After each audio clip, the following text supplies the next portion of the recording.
Thank you, Heidi. And so that idea of pleasure versus wisdom or pleasure versus purpose is going to be the theme of this morning. As last week we started a series on the book of Ecclesiastes, uh, and in that book we're looking to develop gratitude as we work our way towards Thanksgiving. And anyone who's spent time in Ecclesiastes knows how tough that is. Ecclesiastes is a very cynical, very pessimistic, can be a very depressing book, but within its pages, we find the clues to testify to the reality of what life is and to be able to hold that at the same time and be thankful for what it is that we do have. And as we did that last week, like the big shift, hopefully, in last week's sermon was when we made the point that gratitude is a choice. Like Thanksgiving is a choice, and as to whether we're going to be grateful or not for the things that we have. And although sometimes it's a reluctant choice, it is a choice. And we're going to see that continue to play out this morning. But as we look at this relationship between pleasure and wisdom, or the Hebel, the uselessness of pleasure, and how it relates to wisdom, I think of, right, growing up. My mom was a wonderful cook, is a wonderful cook. And like my best friend growing up, I spent a lot of time at his house, but he absolutely loved to come to my house because my mom was a fantastic cook. His mom, not so much. And she confesses that, right? And so we laugh about it to this day. But like there are things that my mom made growing up that to this day I still love. Things like spaghetti and lasagna. Like I can't get enough of those things. There are things that my mom made growing up that to this day I just refuse to eat. Like ham and green beans. Like just the way that I remember my childhood, right, is my mom would make a gigantic batch of ham and green beans, and then that would be the only thing that we ate for the next month, right, as we just pilfered off of the leftovers, right? And it's not an exaggeration, right? Right, and so because of that, as an adult, I choose not to eat. Now ham and green beans is good. They make it periodically whenever we do lunch for food pantry. And when it's there, I sit down and I say thank you and I eat it and I enjoy it. But man, if I have a choice, it's not that. But then there are the things that I didn't like so much as a child, but now I like them as an adult. Like meatloaf. Right? Every time I found out that meatloaf is what was on the menu as a child, I was less than excited. Right? And to just meditate on meatloaf for a moment, I don't understand how that is an attractive word to people. Like a loaf of meat. Like that is not an attractive proposition. Right? Like when I hear the word loaf connected to bread, it's an exciting thing. But when I hear it anywhere else in life, it's not a good thing. Right? A human being who is a loaf is lazy and just sits around the house. And so to be excited, right, to tell me that for dinner you're making a loaf of meat, like meat's not supposed to loaf. Right? But as an adult now, I see meatloaf on a menu somewhere at a restaurant, and I'm curious. The last time that my mom offered to make me a meal for my birthday, I'm pretty sure what I requested was meatloaf. And even my mother-in-law, when I find out that she's making meatloaf for supper, she's always kind enough to cut a slice off and put it in a container and send me home with it. Right? And I tell you that story because when it comes to meatloaf, for me, the difference between pain and pleasure was just a matter of perspective. I put those P's together on purpose. Right? And it's everywhere with life, where many times the difference between pain and pleasure is just a matter of perspective. And we're going to find that within the book of Ecclesiastes this morning, where there's two very differing views, opposing, contradictory views of the same thing. So I want to invite you guys to open your Bibles up, turn them on, to Ecclesiastes chapter 2. That's where we're going to be this morning here. Thanks for flipping that for me. If you're flipping a Bible through, the easiest way to find Ecclesiastes is it's right after Proverbs. And so it's Psalms, Proverbs, Ecclesiastes. I think, do I feel like I skipped? No, I did not skip Job. All right, so Psalms, Proverbs, Ecclesiastes. I don't know why I forgot what order the books of the Bible are in for a moment. I panicked. And so last week, I introduced to you guys a word that you need to be familiar with to understand the book of Ecclesiastes. And it is the word Hebel. It is transliterated Hebel, but the B is pronounced like a V. And so it's Hebel. And it means smoke or vapor. But the way that we translate it in our Bibles is meaningless, unsatisfactory, a paradox. We heard useless last week. My two favorite ways of using it are absurd or futile. Those are the translations that you'll hear me using a lot. And so we're going to read through the book of Ecclesiastes, or chapter 2. We're not going to read it in its entirety. I'm going to pull out some different things from the themes. But wherever the word Hevel appears, you're going to see it in bold and italicized, so you can pull that out. And it's the word futile in my translation. And what this is Ecclesiastes calls us to hold what in life is Hevel, well, what is absurd, what is futile, at the same time that we hold gratitude, what is true and what is good. And we're actually going to see that in this chapter. Okay? Sometimes the difference is just a matter of perspective. And so chapter 2, starting at verse 1, we read, the teacher said, I said to myself, go ahead, I will test you with pleasure. Enjoy what is good. But it turned out to be futile, Hevel. I said about laughter, it's madness about pleasure. And pleasure, what does it accomplish? I explored my mind with the pool of wine on my body, my mind still guiding me with wisdom and how to grasp folly until I could see what it was good for people to do under heaven during the few days of their lives. I increased my achievements. I built houses and planted vineyards for myself. I made gardens and parks for myself and planted every kind of fruit tree in them. I constructed reservoirs for myself from which to irrigate a grove of flourishing trees. I acquired male and female servants, and I had slaves who were born in my house.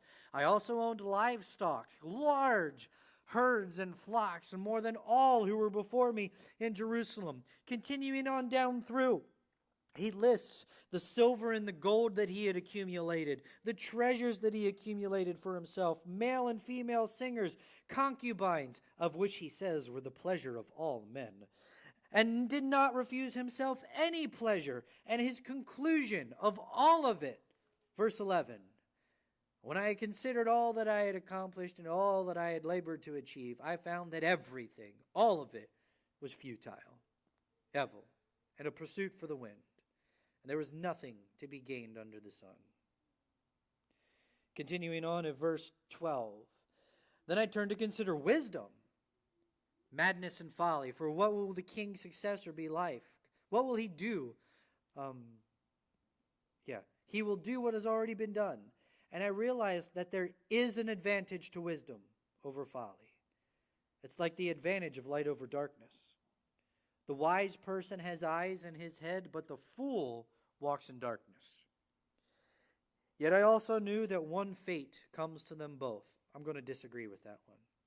So I said to myself, what happens to the fool will also happen to me. And then when I have been overly wise, and I said to myself, it's futile. This also is futile. Hevel. Skipping to verse 18, he talks about his work. I hated all of my work that I labored at under the sun, because I must leave it to the one who comes after me. And who knows whether he will be wise or a fool? Yet he will take over all the work that I have labored at skillfully under the sun. This too is futile. And so his conclusion of all of this, what are we to do? Verse 24. There's nothing better for a person than to eat drink, and enjoy his work. I have seen that even this is from God's hand, because who can eat and who can enjoy life apart from him? For the person who is pleasing in his sight, he gives wisdom, knowledge, and joy. But to the sinner, he gives the task of gathering and accumulating in order to give it to the one who is pleasing in God's sight. This too is futile and a pursuit of the wind. Really wish I'd have had more time this week to just spend on these scriptures. And maybe this would have come to me earlier, but what really threw me for a loop this morning as I read this text one more time, right, is he spends the first, 23 verses of this argument talking about how futile and absurd and hevel it is to collect possessions, how futile and absurd pleasure is, and how futile and absurd the work of our hands is. But his conclusion is, what are we to do? We are to enjoy the things that bring us pleasure. We are to enjoy the things that we have. We are to enjoy the work of our hands. His conclusion at the end of the chapter is, what are we to do? To find joy in everything that he just previously listed as absurd and futile. Really wish I'd have had more time to sit on that and figure that one out. Like, there's this stark shift, there's this contradiction, right, where I did all this work, I collected all of these things, right, and all of it was absolutely useless. And so what should I do with my life? Go enjoy my work and all of the things that I had collected. I do believe that much of that shift, though, is directly connected to the comment that he makes. Oh, where was it? I missed it again. Yeah. The comment that he makes about wisdom and about those who are favored by God.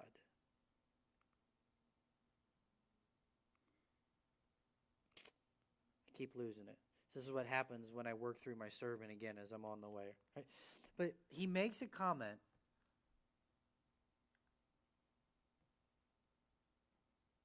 Yeah. He makes a comment about the wise and the obedient, about how God treats them differently than the fool and the sinner. Right? Of everything that's in here, right? He's talking about absurdity and futility and the pleasure and chasing those things in life. But there's an advantage to wisdom. There's an advantage to being obedient to God and being favored by God. And within that advantage, we do find joy and the ability to enjoy the things that life has. This idea of the futility of pleasure is something that should be fairly familiar with us. We may use a different word, but our culture, really the foundation of our culture, is on the right to pursue pleasure. We use a different word. We use the word happiness, right? But it really is saying like the pursuit of happiness, right? It's in the Declaration of Independence, right? That there are truths that we have these certain inalienable rights from our Creator, and they are life, liberty, and the pursuit of happiness. Right? We can also say, right, and so pleasure and happiness are synonyms here, right? And really, what he's saying is the pursuit of happiness, the pursuit of pleasure, right? Happiness for happiness' sake is futile; it's absurd. Pleasure for pleasure's sake is happiness, or is futile; it's absurd, right? And like, we're full of it, right? In Carlisle, right, as buildings are renovated and old buildings are being used for new things, Christina and I have a joke where, a new building will be renovated, and Christina will say, "Oh, I wonder what's going in there." And I tell her, "Probably a vape and tobacco shop," right? Because I got a 50% shot at being right about that, right? Half of all the old buildings today are being turned into vape and tobacco shops, and that is about the pursuit of pleasure. The lottery, right, is about that quick spike of pleasure that I get because I won, right, or the rush of that thrill, along with the small games of chance that are in many of these things. We're surrounded by it, right? Do you ever pay attention, ever been into a casino and noticed how they don't have clocks or windows? Because they don't want you to know what time it is, because they want you to stay and be focused on this pleasure-giving thing that's right in front of you, or the opportunity at pleasure if you win. Right? There are other buildings that do other things that don't have clocks or windows. One, because they don't want you seeing out, and two, they don't want people seeing in, that are centered around pleasure. Right? Social media. The algorithms on social media are designed specifically to give me pleasure. It pays attention to what I watch and what I like, and then it searches the internet for other things that fit within my plethora of pleasure, and then it brings them to me. And then on top of that now, AI, right? It not only finds things that give me pleasure, but it creates content just for me to bring me pleasure. And I know some of you in here are maybe of an age where you're thinking, well, I don't have a cell phone, so I don't have that. Yeah, it's exactly why we watch soap operas. It's exactly why we watch westerns. It's exactly why we watch game shows, because we enjoy them. They give us pleasure. Right? And I would even argue that's exactly why we watch Fox News and CNN, because it creates anger within me. And it gives me pleasure to be angry at someone. It gives me pleasure to have someone to blame because life isn't going the way that I think it should. Right? And so this idea of the pursuit of pleasure, the pursuit of happiness, is something that is it's foundational to who we are as Americans. But the pursuit of pleasure for the sake of pleasure is absurd and it's futile. The pursuit of happiness for the sake of happiness is absurd. It's futile. It's why we change jobs, because we're not happy with the one that I was in. It's not about purpose. It's about happiness. It's why we buy new homes, because we're not happy with the one that we're in. It's why we get new spouses, because the one that I'm with doesn't make me happy. Or it's why we cheat on our spouses, because the one I'm with doesn't make me happy. All of those things testify to the absurdity of the pursuit of happiness for happiness' sake. I would let me back up. I will just say that the pursuit of happiness in and of itself is absurdity. Pursue something else, and then enjoy the happiness that comes from the pursuit of something else. In the middle of all of this argument, the teacher in Ecclesiastes testifies to the advantage of wisdom. Wisdom is not just knowing the right thing to do. Wisdom is knowing how to do the right thing and then actually doing the right thing. James, in the New Testament, he says, whenever you pray for wisdom, also pray for courage to act upon the wisdom that the Lord gives you. Right? And so wisdom, it's not enough just to have wisdom. It's to actually be wise and act wisely. Right? And so it's not enough just to know, right, what it is that's absurd, but the advantage to wisdom is being able to navigate the Hebel, right, that it is within our lives, and to be able to find the gratitude and the good and the godly things that are happening within that. And so how do we do that? How do we navigate this with wisdom? The first encouragement that I have to you, right, is in this advantage to wisdom, how do we navigate? Stop being so selfish. Read through Ecclesiastes chapter 2 again. Pay attention to how often he uses the pronoun I. Right? Pay attention to how much he uses, right? He talks about how I have accumulated all of this, and I looked at my work, and I had concubines, and I had slaves, and I had gold and silver. right? And I, right, pursued these pleasures, and right, and generally, right, I encourage you sometime that you're struggling. Get out a diary, get out a journal, and just write down, just put it is on paper what it is that you're struggling with, and then go back through it and circle how many times you say, I, me. Right? And it's amazing the transformation that can happen in our lives when we take the focus off of ourselves. That can help us navigate the Hebel and find the good. Unfortunately, in this, many times if we're in it this deep, someone who's that self-centered, they generally don't have the wisdom to pull themselves out of it. They need help from someone else, which means that in order to develop gratitude and wisdom and navigate this, we need to give somebody else permission to tell me hard things. It means I need to give somebody else permission to tell me that my attitude stinks and it needs an adjustment. I need to give somebody else permission to tell me that I'm being selfish and I need to knock it off. I need to give somebody else permission to tell me hard things. One of the things that I do is for the last couple years now, I've set down a personal growth plan at the beginning of the year. And at the beginning of each year, I communicate it or I set it in front of the elders and I ask them, is there anything you see in this that's missing? Right? I give them permission to tell me a hard thing, right? And to look and say, well, you really have this blind spot here, right, that you're missing.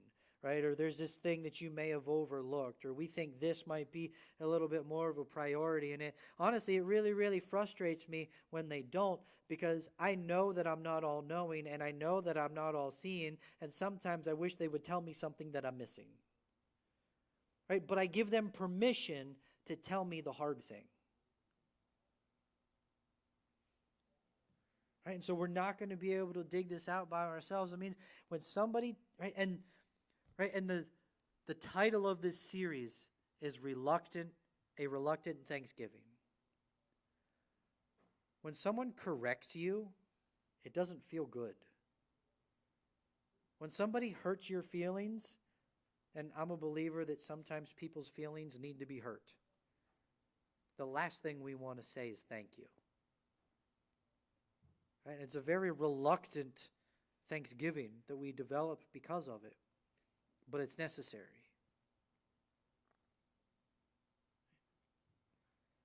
But we were meant to enjoy life. Pleasure, the blessings that we have in life are not a bad thing. In the same way, right, the Bible never says that it's a sin to be rich. It just says be careful if you're rich.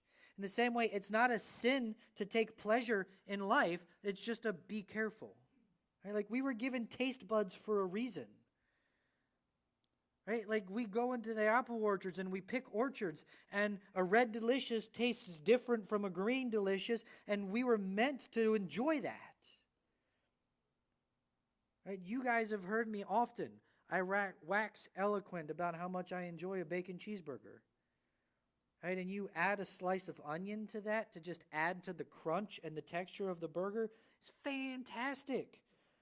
Right? Like we were meant to enjoy those things. It's okay to enjoy those things. We were given nerves on the tips of our fingers so that when we pick up a baby kitten and it feels oh so soft, we can enjoy that. Like we were put here to enjoy those things, right? And those things are the blessing. And I think that's the difference. And how the author of Ecclesiastes here winds up in this conclusion is when it's just those things, right? When I'm just chasing bacon cheeseburgers for the sake of chasing bacon cheeseburgers, right? And I just keep chasing, going from one high to the next of bacon cheeseburgers, that in and of itself, that's the absurdity. Right? But when I stop for a bacon cheeseburger and I recognize that Jesus died on the cross so I could eat bacon on this cheeseburger, that's the blessing. If you look at Jesus, there's a curious thing. And I stopped doing it last night. But I used to always pray before every meal, and I'd keep it short and succinct. Lord, I ask that you bless this food. I ask that you bless the hands that have prepared it, and I ask that you bless the time that we're going to share together as we share this meal. At the feeding of the 5,000, Jesus looks up to heaven and he gives thanks, and then he breaks the bread and he hands it out. He doesn't ask God to bless the food. At the Last Supper, as he's instituting communion with his disciples, he looks up to heaven and he gives thanks, and he breaks the bread and he hands it out to his disciples. He does that because what he understands is the bread that he's holding in his hand is the blessing. He doesn't need God to bless it because it is the blessing. We sit down in front of a delicious meal, and we don't need to ask God to bless it because the meal in and itself is the blessing. We sit down at that meal, we don't need to ask God to bless the hands that have prepared it because the hands that have prepared it are the blessing. We don't need God to ask God to bless the fellowship as we share the meal together because the people that are at the table sharing the meal with us, they are the blessing.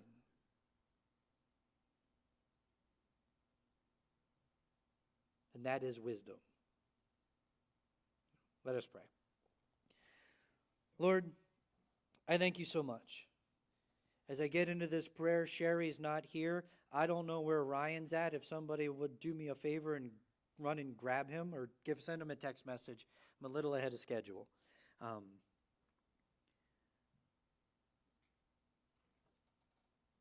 These scriptures that you give us, to read through what the teacher in Ecclesiastes here offers, and he's running through the list of pleasures, right? The list of things that are meant for us to enjoy, and he's like, it's futile, it's absurd, it's Hebel, it's useless, it's meaningless. And so what does he have to say about all of that? Well, there is some good in wisdom, and beyond that, just enjoy all of the things that I just listed that were completely useless. Like there's this shift and this contradiction in there. But I do believe at the center of that contradiction, right, there's two things. One, it's wisdom, and two, it's you. Like he shares about the way that you treat the righteous, those whom you have favor on. Right? And I do believe like that's at the center of this. Am I doing this for me? Am I pursuing these things for me? Or am I pursuing these things because they're blessings from you? Am I pursuing these things because I demand them and I deserve them and it's my right as an American to pursue them?